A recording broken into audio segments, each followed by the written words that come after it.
उनीहरुमा unity छ तर हामी 90% भएर पनि हामी मठ मन्दिर बचाउन सकेन। हाम्रो बच्चाहरु नशा खाइराछ, ट्याब्लेट खाइराछ, कोरेक्स खाइराछ। त्यो गल्ती हाम्रो हो किनभने हामीले हाम्रो संस्कार दिन सकेन। आज हिन्दू सम्राट सेनालाई यति तपाईहरुलाई यति धन्यवाद चाहन्छु कि दीर्घ सम्पूर्ण हिन्दू समाजलाई कि तपाईहरुलाई कुनै पनि अन्य धर्मको चाहे अन्य व्यक्तिहरुले केही गर्छ भने पुरै हिन्दू सम्राट सेना परिवार नेपालको तपाईको साथमा छ। एकजुट भएर हामीहरु नेपाल हिन्दू राष्ट्र बनाउनु पर्छ। त्यही भएर हामीहरु एउटा अझै नारा छ। हाम्रो हिन्दू सम्राट सेनाको बारेमा तपाईहरुले सुन्नुभयो होला।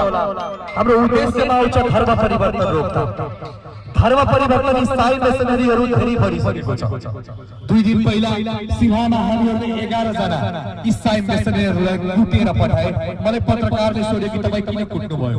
हाम्रो संविधानमा यो लेख्छ जो मान्छे यो तपभूमि, यो देवताको देश, यो ऋषि मुनिको देश, जानकी माताको देश, पशुपतिनाथको देश, फाल्गुनाथ महाराजको देश, गौतम बुद्धको देशमा आएर कोही मेरो देवी देवतालाई गलत भन्छ भने के त्यसलाई पूजा गर्ने हो?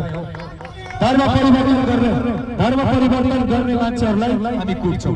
त्यही भएर धर्म परिवर्तन रोकथाम गराए। यो देशमा 20,000 चर्च भइसकेको छ, त्यसको जिम्मेवारी कसले लिने हो? यो देशमा हामीहरु हराम पालाइसकेका नयाँ कि ब्रह्मा विष्णु महेश भूत छ कि देवी देवतालाई नपुजौ। आफ्नो